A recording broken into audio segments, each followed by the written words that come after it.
சரியான உறவு முறைகளை கட்டி எழுப்புவதற்கு உறுதியான அஸ்திபாரம் அவசியம். அந்த அஸ்திபாரம் கொஞ்ச நாட்களில் இறுகி வலிமையானதாகிவிடும்.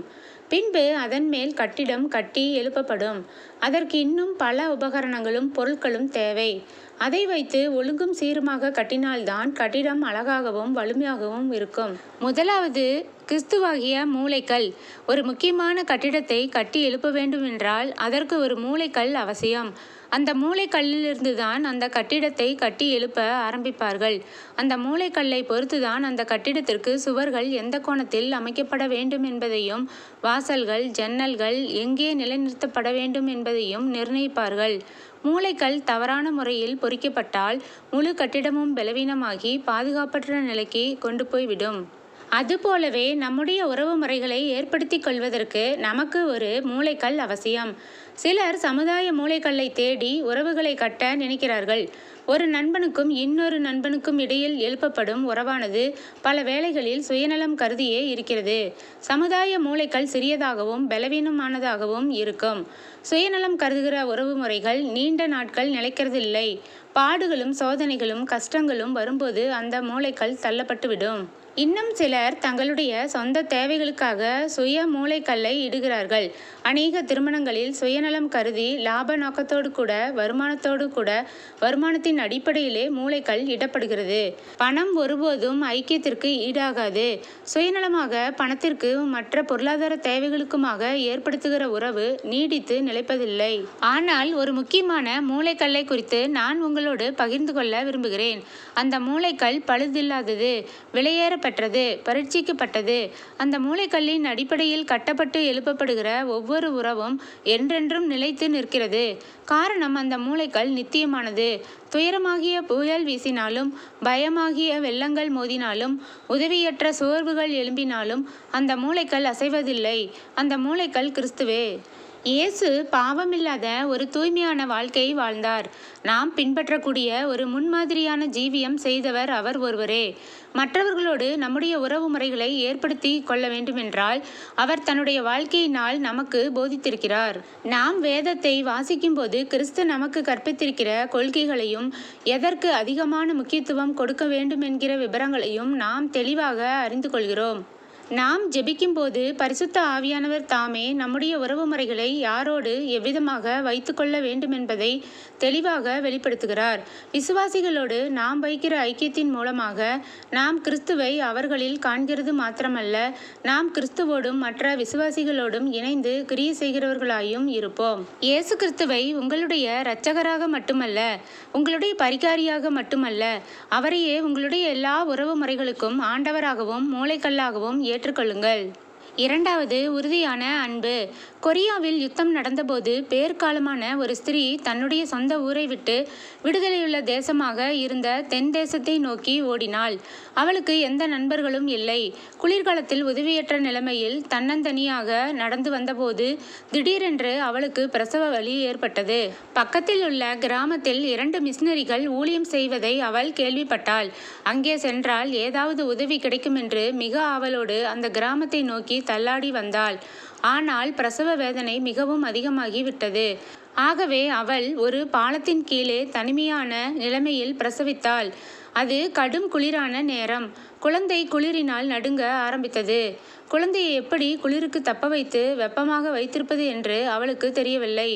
ஆகவே அவளுடைய சரீரத்தில் உள்ள துணிகளை எல்லாம் கலற்றி அந்த குழந்தையை சுற்றி போர்த்தினதும் அல்லாமல் அந்த குழந்தையை தன்னுடைய மார்போடும் அணைத்து கொண்டாள். அடுத்த நாள் காலை வேளையில் அந்த கிராமத்தில் இருந்த மிஷனரி தம்பதிகள் அந்த பாலத்தின் வழியாக வந்தபோது குழந்தையின் அழுக்குரல் கேட்டு ஒரு நிமிடம் நின்றார்கள். அவர்கள் அங்கே கண்ட காட்சி என்ன தெரியுமா? குழந்தை அழுது கொண்டே இருந்தது. அந்த குழந்தையின் அருகே குளிரில் விறைத்து போய் செத்து கிடந்த தாயின் நிர்வாணமான சரீரத்தை கண்டார்கள். அந்த மிஷனரி தாய் அந்த குழந்தையை எடுத்துக்கொண்டு வீட்டிற்கு வந்தார்கள். அந்த தாயின் சரீரத்தை நல்ல முறையில் அடக்கம் செய்தார்கள். அந்த பையன் வளர ஆரம்பித்தான். வயதானவுடன் அவனை பள்ளிக்கூடத்தில் சேர்த்தார்கள். அந்த சிறுவன் மிஷனரிகளிடம் தன்னுடைய தாய் தகப்பனை குறித்து அடிக்கடி கேட்டுக்கொண்டே வந்தான். சில ஆண்டுகளுக்கு பிறகு ஒரு நாள் அந்த மிஷனரி தம்பதிகள் அந்த சிறுவனிடம் நடந்த சம்பவத்தை எல்லாம் கூறினார்கள். அவனுடைய தாயை எந்த இடத்தில் அடக்கம் பண்ணினார்களோ அந்த கல்லறையை அவனிடத்தில் காட்டினார்கள். அந்த கல்லறையின் அருகிலே தன்னுடைய துணிகளை எல்லாம் கழற்றி வைத்தான். கல்லறையின் மேல் படுத்துக்கொண்டு தேம்பி தேம்பி அழுதான். அந்த தாய் எவ்வளவாக தன்னுடைய துணிகளை மட்டுமல்லாமல் தன்னையே அர்ப்பணித்து உயிரை கொடுத்து தன்னை காத்தாள் என்று சிந்தித்தபோது அவன் இருதயம் கதறினது. கிறிஸ்து தன்னுடைய வாழ்க்கை முழுவதும் மற்றவர்களுக்காக அன்பினால் அர்ப்பணித்திருந்தபடியினால் அவரிடத்தில் வந்த ஒவ்வொருவருடைய பலவீனங்களையும் நீக்கினார், சந்தேகங்களை தெளிவுபடுத்தினார், காயப்பட்டவர்களுக்கு காயம் கட்டி இருதயம் நொறுங்குண்டவர்களை ஆறுதல் படுத்தினார், உற்சாகப்படுத்தினார், பசியுள்ளவர்களுக்கு போஜனம் கொடுத்தார், ஜனங்களை சகல சத்தியத்திற்குள்ளும் வழிநடத்தி அவர்களுடைய பிரச்சனைகளை எல்லாம் தீர்த்து வைத்தார், ஒவ்வொரு மனிதனுடைய நிலவரத்தையும் அறிந்து அவர்களுக்கு உதவி செய்கிறவராய் இருந்தார். கிறிஸ்து தன்னுடைய சீசர்களோடும் கூட ஒரு ஆழமான உறவை வைத்திருந்தார். அது அர்ப்பணிக்கப்பட்ட ஒரு உறவு. அந்த உறவினால் ஒவ்வொருவருடைய தாளந்துகளையும் விருத்தி செய்தார். அவர்களுக்கு மகிமையான ஊழியத்தை கொடுத்தார். அவர் அவர்களோடு சஞ்சரித்தபோது அவர்களுக்கு சகல சத்தியத்தையும் விளக்கினார். அவர்களுக்கு வல்லமையையும் வரத்தையும் தந்தார். மட்டுமல்ல, அவருடைய மரணத்தின் மூலமாக அவர் தம்மையே நம் ஒவ்வொருவருக்காகவும் முற்றிலுமாக தந்திருக்கிறார். கிறிஸ்துவனுடைய அன்பும் அர்ப்பணிப்பும் நாம் மற்றவர்களிடம் எவ்வளவு அர்ப்பணிக்கப்பட்ட அன்போடு கூட நடந்து கொள்ள வேண்டும் என்பதை நமக்கு எடுத்துக்காட்டுகிறது. மூன்றாவதாக, வெற்றியின் வார்த்தைகள். ஒரு பட்டுப்பூச்சி தன்னுடைய கூட்டை எவ்விதமாக நூலினால் கட்டி எழுப்புகிறதோ அதே போல உன்னுடைய உறவு முறைகளை நீ உன்னுடைய வாயின் வார்த்தைகளினால் கட்டி எழுப்புகிறாய். நீ முறுமுறுத்து மற்றவர்களை கேலி செய்து பரியாசம் பண்ணுகிறாய் என்றால் உன்னுடைய உறவு முறைகள் நிச்சயமாகவே விழுந்து போகும். நீ மற்றவர்களோடு கூட நல்ல ஒரு அன்பின் ஐக்கியம் கொள்ள வேண்டுமென்றால் உன்னுடைய வாயின் வார்த்தைகள் எப்பொழுதும் உற்சாகமானதாக, சந்தோஷம் மிகுந்ததாக, வெற்றியின் வார்த்தைகளாக இருக்க வேண்டும். அப்பொழுதுதான் உன்னுடைய வார்த்தைகள் மற்றவர்களை கட்டி எழுப்பும். என்னுடைய குடும்ப வாழ்க்கை ஒரு நாள் உடைகிறது போல இருந்தது. என்னுடைய மனைவி என்னை விட்டுவிட்டு பிரிந்து செல்கிற சூழ்நிலை வந்தது. காரணம் என்ன தெரியுமா? நான் எப்பொழுதும் அவளில் குற்றம் கண்டுபிடிக்கிறவனாகவே காணப்பட்டேன்.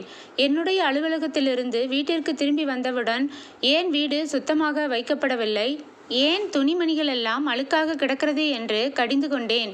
சமையல் அறைக்குள் பிரவேசித்து மீண்டும் அவளை குற்றம் சாட்டி, ஏன் பாத்திரங்கள் எல்லாம் ஒழுங்கற்று கிடக்கிறது, இந்த கரண்டியை பார், இது அழுக்காக அல்லவா இருக்கிறது, நாள் முழுவதும் வீட்டில் என்ன வேலை செய்து கொண்டிருந்தாய் என்று கேட்பேன். நான் இப்படியெல்லாம் கேள்வி கேட்பது அவளை திருத்துவதற்காக, நல்வழிப்படுத்துவதற்காக, வீட்டை சுத்தமாக பாதுகாத்து கொள்வதற்காக என்று எண்ணினேன்.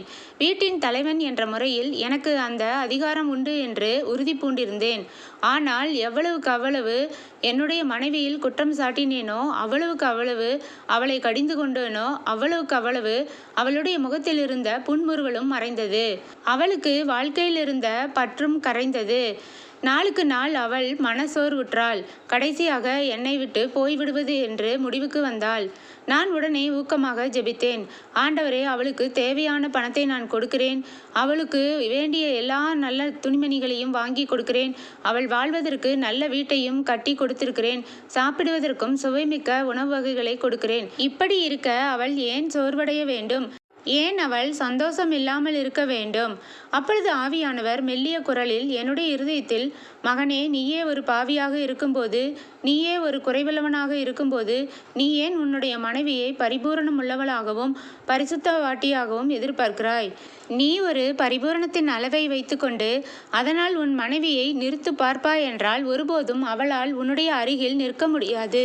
உன்னுடைய மனைவிக்கு தேவை ஒரு சுய நீதிமானான கணவன் அல்ல, நேசித்து அன்பு செலுத்துகிற கணவனே அவளுக்கு தேவை. உனக்கும் அவளுக்கும் இருக்கிற உறவுமுறை இனிதாக அமைய வேண்டுமென்றால் நீ எப்பொழுதும் அவளை உற்சாகப்படுத்துகிற வார்த்தைகளை பேச கற்றுக்கொள்ள வேண்டும் என்றார். அன்று முதல் என்னுடைய வாழ்க்கையின் நடைமுறையை மாற்றி நான் திருத்தி அமைத்து கொண்டேன். நான் வீட்டிற்குள் நுழையும் போதே அவளுடைய கடின உழைப்பை பாராட்டி அவளை உற்சாகப்படுத்தினேன். உணவு எவ்வளவு சுவையாக இருக்கிறது என்று அவளை மெச்சிக்கொண்டேன். வீட்டை நீ திறம்பட நடத்துகிறாய் என்று பாராட்டினேன். நீ எனக்கு எவ்வளவு அருமையானவள், நீ பார்ப்பதற்கு மிகவும் அழகாக இருக்கிறாய் என்றெல்லாம் அவளை புகழ்ந்து பேசினேன். இந்த வார்த்தைகள் அவளுடைய துக்கத்தை மலர செய்தது. அவள் மிகவும் உற்சாகமடைந்தாள். அன்று முதல் உடைந்து போன உறவுகள் நீங்கி புத்துணர்ச்சியும் புது மறுமலர்ச்சியும் ஏற்பட்டது. எங்கள் வாழ்நாளில் அதுவரை இல்லாத பெரிய மகிழ்ச்சியை அன்று நாங்கள் அனுபவித்தோம். உற்சாகப்படுத்தும் வார்த்தைகள் மட்டுமல்ல, உத்தமமான செய்கையும் கூட நல்ல முறையை வளர்த்து கொள்ள மிகவும் அவசியமாய் இருக்கிறது. சொல்லை தொடர்ந்து செயல்களும் வெளிப்பட வேண்டும். அப்படி வெளிப்படுத்துகிற செய்கைகள் உற்சாகப்படுத்துகிறதாகவும் அன்புள்ளதாகவும் இருக்க வேண்டும். சொல்லும் செயலும் ஒன்றாக இணைந்து இருக்கும்போது அதனால் ஏற்படும் நன்மைகள் அளவிடப்பட முடியாதவைகள். எருசலேமிலிருந்து எரிகோவுக்கு சென்ற ஒரு யூதனை வழியில் கள்ளர்கள் தாக்கினார்கள். அவனிடம் இருந்த எல்லாவற்றையும் உரிந்து கொண்டார்கள். அவனுடைய உடையை பிடுங்கினார்கள். அவனை நன்றாக அடித்து அரைகுறை உயிரில் நிர்வாணமாக விட்டு சென்றார்கள். அப்பொழுது ஒருவன் அந்த வழியே வந்தான். அரை உயிராய் குற்றுயிராய் கிடந்த அந்த வழிப்போக்கன் வருகிறவன் தனக்கு உதவி செய்வான் என்று ஆவலோடு எதிர்பார்த்தான். அந்த வழியே வந்தவன் ஒரு ஆசாரியன், நியாயப்பிரமாணத்தை போதிக்கிறவன். ஆனால் அவனோ இந்த குற்றுயிராய் கிடந்த மனிதனுக்கு எந்த உதவியும் செய்யவில்லை. நியாயப்பிரமாணங்களும் சட்டதிட்டங்களும் நியாய தீர்ப்பையே கொண்டு வருகிறது. ஒரு மனுஷனுடைய குற்றத்தை வெளிப்படுத்துவதாகவே இருக்கிறது. நாம் அந்த ஆசாரியனை போல இருப்போம் என்றால் மற்றவர்களுடைய உறவு முறையில் அவர்களோடு கூட அன்போடு அணுகாமல் சட்ட திட்டங்களின்படி அணுகுகிறவர்களாக இருப்போம். அந்த வேளைகளில் நம்மால் மனதிறங்கி அவர்களுக்கு உதவி செய்ய முடியாது. மூன்றாவது, ஒரு மனுஷன் எரிகோவிலிருந்து எருசலேமை நோக்கி வருகிறவனாக இருந்தான். அவன் வழியிலே குற்றுயிராக கிடந்த அந்த யூதனை பார்த்தான். இவன்தான் நல்ல சமாரியன். அன்பை செயல்முறையில் வெளிப்படுத்துகிறான். மனதுருக்கத்தால் நிரம்பிய அந்த சமாரியன் உடனே தன்னுடைய வாகனத்திலிருந்து இறங்கி மரித்து கொண்டிருந்த அந்த மனிதனை கிட்டி சேர்ந்தான். அடிபட்டு குற்றுயிராக கிடந்த அந்த யூதனின் அருகில் முழங்கார்படியிட்டு அவனுடைய காயங்களுக்கு எண்ணெய் வார்த்து துணியினால் கட்டினான். குற்றுயிராக கிடந்த அந்த மனுஷனை கழுதையின் மேல் ஏற்றி ஒரு சத்திரத்துக்கு அழைத்து கொண்டு சென்றான். அங்கு இரவெல்லாம் விழித்து பராமரித்தான். அடுத்த நாளில் அந்த சத்திரக்காரனிடம் குற்றுயிராக கிடந்த அந்த மனுஷனை பராமரிக்கும்படி கேட்டுக்கொண்டது மாத்திரமல்ல, அதற்கான செலவுகளையும் மனப்பூர்வமாக கொடுத்தான். இன்னும் அதிகமாக தேவைப்பட்டாலும் நான் தருகிறேன் என்று வாக்களித்தான். அடிபட்டு குற்றுயிராக கிடந்தவன் ஒரு யூதன். யூதன் என்ற முறையில் மற்ற யூதர்கள் அவனுக்கு உதவி செய்திருக்க வேண்டும். ஆசாரியன் சட்டதிட்டங்களை சுமந்து கொண்டு வந்தான். அவனிடம் இருந்ததெல்லாம் இதை செய், இதை செய்யாதே என்று கட்டளைதான். ஆனால் சமாரியனை எடுத்துக்கொள்ளுங்கள். அவன் யூதரை விட தாழ்வாக எண்ணப்பட்டான். அவன் ஒரு யூதருக்கு உதவி செய்ய வேண்டுமென்கிற அவசியமே இல்லை. என்ற போதிலும் அவன் அன்புடையவனாக மாத்திரமல்ல, காயப்பட்டு கிடந்த மனிதனுடைய ஒவ்வொரு தேவைகளையும் சந்திப்பதற்கு செயல் வீரனாகவும் விளங்கினான். இந்த சமாரியனுடைய அன்பினாலும் இரக்கத்தினாலும் மரித்து கொண்டிருந்த யூதன் உயிர் பிழைத்தான். ஐந்தாவதாக, மன்னிக்கும் ஸ்பாவம். எந்த ஒரு உறவிலும் கூட ஏற்றத்தாழ்வுகளும் சில இடையூறுகளும் வரத்தான் செய்யும். எவ்வளவுக்கெவ்வளவு நெருங்கி பழகுகிறோமோ அவ்வளவுக்கவ்வளவு மற்றவர்களுடைய குறைகளும் குற்றங்களும் நம்முடைய கண்களுக்கு தெரியக்கூடும். மன்னிக்காத காயங்கள் ஒருவருக்கு அவருடைய உறவு முறையில் பெரிய அழிவை ஏற்படுத்துகிறது. அந்த காயங்களை தொடர்ந்து சிந்தித்து கொண்டு இருந்தால் நாளுக்கு நாள் அந்த காயங்கள் பெரிதாகி ஆழமாகிவிடும். பிறகு அந்த உறவு முறை என்றென்றும் சீர்படுத்த முடியாத அளவுக்கு உடைந்து நொறுங்கி போகிறதாக இருக்கும். ஒருவேளை இரண்டு பேருடைய உறவு முறையில் ஒருவர் மற்றொருவரை புண்படுத்தி இருந்தால் கூட மற்றவர் தான் புண்பட்டதை பெரிதா எண்ணாமல் பணப்பூர்வமாய் மன்னிக்கும் போது அந்த உறவுமுறை ஆசீர்வதிக்கப்படுகிறது, கட்டி எழுப்பப்படுகிறது. ஒரு அன்புள்ள தகப்பனுக்கு 2 குமாரர்கள் இருந்தார்கள். திடீரென்று இளைய குமாரன் தன்னுடைய தகப்பனையும் சகோதரனையும் விட்டுவிட்டு தன் சுயவழியில் செல்ல தீர்மானித்தான். சாதாரணமாக ஆசிய நாடுகளில் எந்த மகன் ஒருவன் தன்னுடைய குடும்பத்தை விட்டு தனியாக பிரிந்து செல்கிறானோ அவன் குடும்பத்திற்கு அவமானத்தை கொண்டு வருகிறவனாக கருதப்பட்டான். தகப்பனுடைய மரணத்திற்கு பிறகுதான் சொத்துக்கள் மகனுக்கு செல்லுமே தவிர அதற்கு முன்பாக அவனுக்கு சொந்தமாவதில்லை. ஆனால் இந்த இளைய மகனோ தனக்கு வரவேண்டிய சுதந்திரம் தனக்கு உடனடியாக கிடைக்க வேண்டும் என்று உரிமையோடு சண்டையிட்டான். அப்படி பெற்றுக்கொண்ட சுதந்திரத்தை சுயநலமாக மனம்போன வழியில் தன்னுடைய ஆசை இச்சைகளை நிறைவேற்ற செலவழித்தான். நாட்கள் செல்ல செல்ல அவன் கையில் இருந்த பணம் குறைந்தது மட்டுமல்ல, அந்த தேசம் முழுமையும் ஒரு பஞ்சம் ஆட்கொண்டது. கடைசியில் அவன் பன்றியை மேய்க்கிறவன் ஆனான். பன்றியை மேய்ப்பதைப் போல கீழ்த்தரமான வேலை ஒன்றும் கிடையாது என்று எபிரேயர்கள் கருதினார்கள். பன்றிகள் அவர்களுக்கு மிகுந்த அருவருப்பை ஏற்படுத்தினது. ஆனால் இந்த இளைய மகனுக்கோ பன்றிகளுக்கு உரிய தவிடு கூட கிடைக்கவில்லை. பசியோடு பரிதாபமான நிலையில் கடைசியாக அவன் ஒரு தீர்மானத்திற்கு வந்தான். தன் தகப்பனிடத்தில் போய் எப்படியாவது மன்னிப்பு கேட்டுவிட வேண்டும் என்பதே அவனுடைய உள்ளத்தின் எண்ணமாய் இருந்தது. தகப்பனிடத்தில் எந்த வார்த்தைகளை சொல்லி மன்னிப்பு கேட்க வேண்டுமென்றும் அவன் சிந்தித்து தீர்மானம் செய்தான். தகப்பனே, பரத்திற்கு விரோதமாகவும் உமக்கு விரோதமாகவும் நான் பாவம் செய்தேன். இனி உம்முடைய குமாரன் என்று அழைக்கப்படுவதற்கு நான் பாத்திரன் அல்ல. உங்கள் வீட்டிலுள்ள வேலைக்காரனைப் போலாவது என்னை ஏற்றுக்கொள்ளுங்கள் என்று சொல்லுவேன் என்று தீர்மானித்து தன்னுடைய வீட்டை நோக்கி அவன் நடந்தான். அவனுடைய வீட்டை நோக்கி நடந்து வரும் வழியில் தூரத்திலிருந்து அவனுடைய தகப்பனார் அவனை கண்டார். தகப்பனுடைய நிலைமையை யோசித்து பாருங்கள்.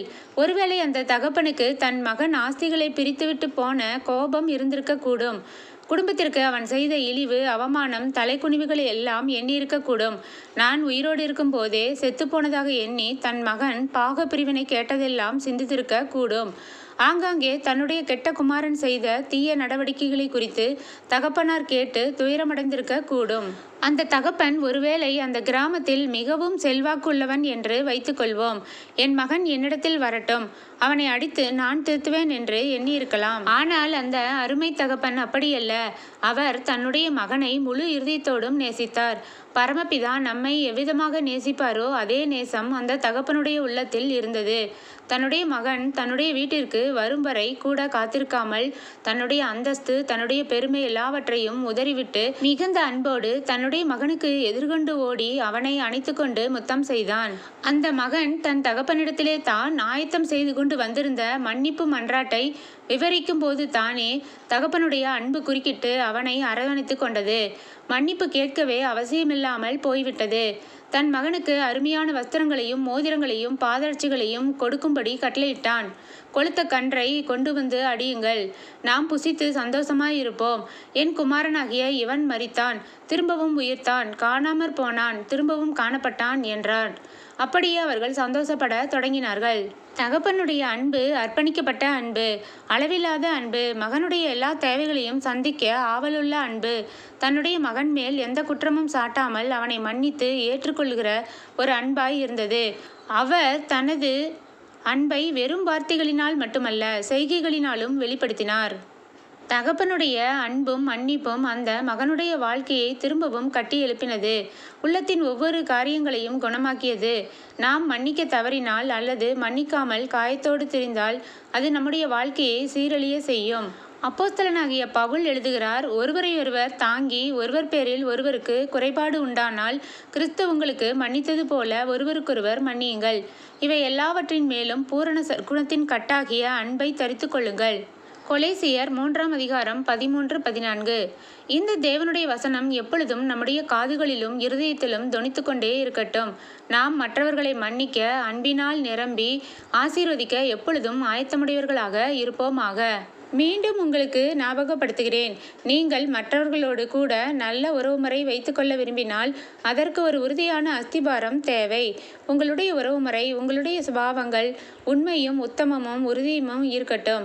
தேவனுடைய வழிமுறைகளை நீங்கள் பயன்படுத்தும் போது உங்களுடைய அன்பின் ஐக்கியம் என்றென்றும் நிலைத்து நிற்கிறதாகவும் இருக்கும். உங்களுடைய உறவு முறைகளை கட்டி எழுப்ப உங்களுக்கு சில பொருட்கள் தேவை. அது பூரண அர்ப்பணிப்பு, பூரண அன்பின் வார்த்தைகள், பூரண அன்பின் கிரியைகள். உங்களுடைய சொற்களை செயல்படுத்துங்கள். எப்பொழுதும் மற்றவர்களை மன்னிப்பதற்கு தயவு பெருத்தவர்களாக இருங்கள்.